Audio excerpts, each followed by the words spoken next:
YouTube, how's it going out there? We are rounding out training camp. We are finishing off preseason this weekend, getting ready for the regular season. I know everybody out there is fired up and excited to kick off the new year. Wanted to talk tonight about 5 really concerning stories I'm following in training camp as we get ready for kickoff of the regular season.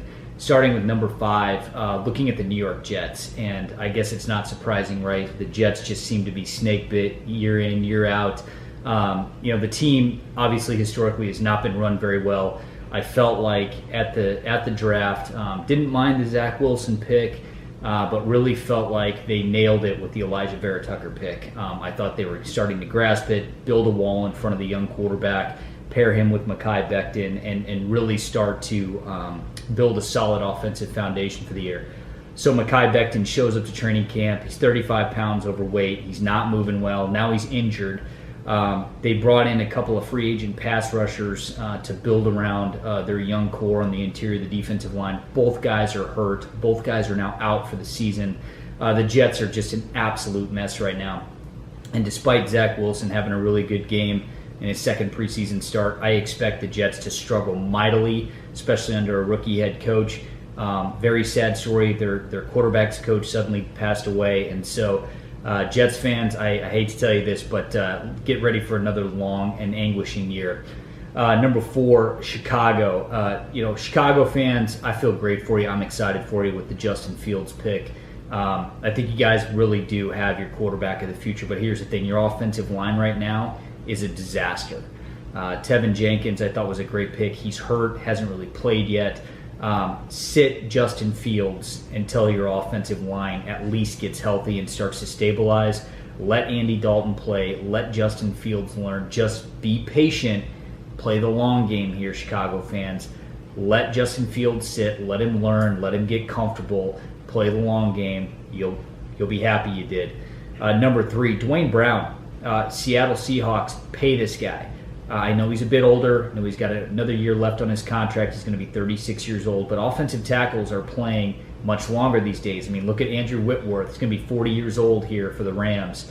Dwayne Brown can still play at a high level, Pro Bowl player. And without Dwayne Brown on that offensive line, Seattle, you've got no offense. And you've got a $35 million franchise quarterback in Russell Wilson. That offense, that team goes nowhere if Russell Wilson can't throw the football. So Seattle, I don't know what you're waiting for, but just pay Dwayne Brown. He's earned it. He is a critical piece of that offense, and if you don't have him, you're going to struggle.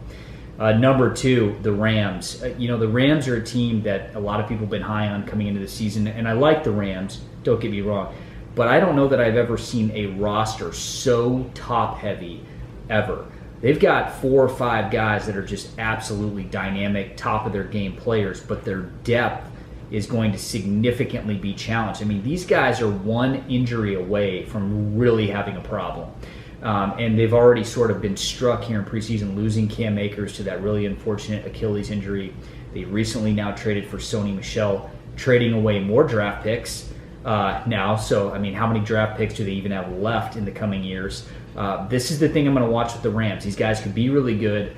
But that offensive line is very old. These guys are not very deep. They've lost a lot of guys to free agency over the last few years. I'm watching the Rams closely. I'm watching that running back situation closely because without it, I don't know that Matt Stafford wants to drop back, throw the ball 50 times a game. I don't know if that's a recipe for success with the Rams. So keep my eye on there.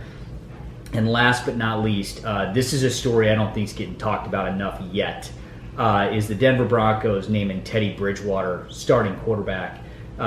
This is a borderline joke. Okay, so Teddy Bridgewater, with all due respect, great guy, great kid, solid quarterback. I know he did well in New Orleans with a great coach and a great roster in New Orleans. I'm going to take a little bit of a pass on that.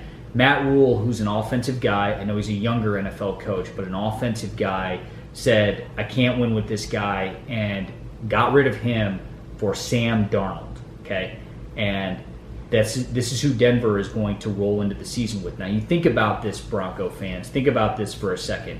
There's a lot of people I've seen out there talking about, we like this move, we like this move. Okay, well, if you think about the long term, this roster for Denver is ready to win now. It's deep, it's ultra talented, it's explosive, and you had a chance to draft Justin Fields. He fell into your lap. It was a gift.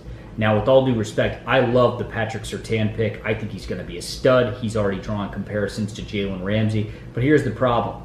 Even if he becomes the next Jalen Ramsey or better, it's not going to be the difference between the Broncos winning and losing the Super Bowl. It's not going to be the difference between the Broncos even making or not making the playoffs. What makes the difference for a roster like Denver's, for any team, is whether or not you have a quarterback. And the Denver Broncos now decided they were going to roll the dice and see if Drew Lock could really take the next step. First time he's had a consecutive years with the same offensive coordinator, same coaching staff. Could he develop? And they elected to say, no, we're going to go with Teddy Bridgewater. Okay, so Bronco fans, Teddy Bridgewater or Derek Carr, Teddy Bridgewater or Justin Herbert, Teddy Bridgewater or Patrick Mahomes, you see the trend, Bronco fans. I hate to tell you this, but I don't know what Drew Lock ultimately is going to be, but I'll tell you this, his ceiling is much higher than Bridgewater's, and if you're competing out of the AFC West, and Denver's a proud franchise, they play for Super Bowls, that draft pick passing on Justin Fields may haunt George Patton for the rest of his career.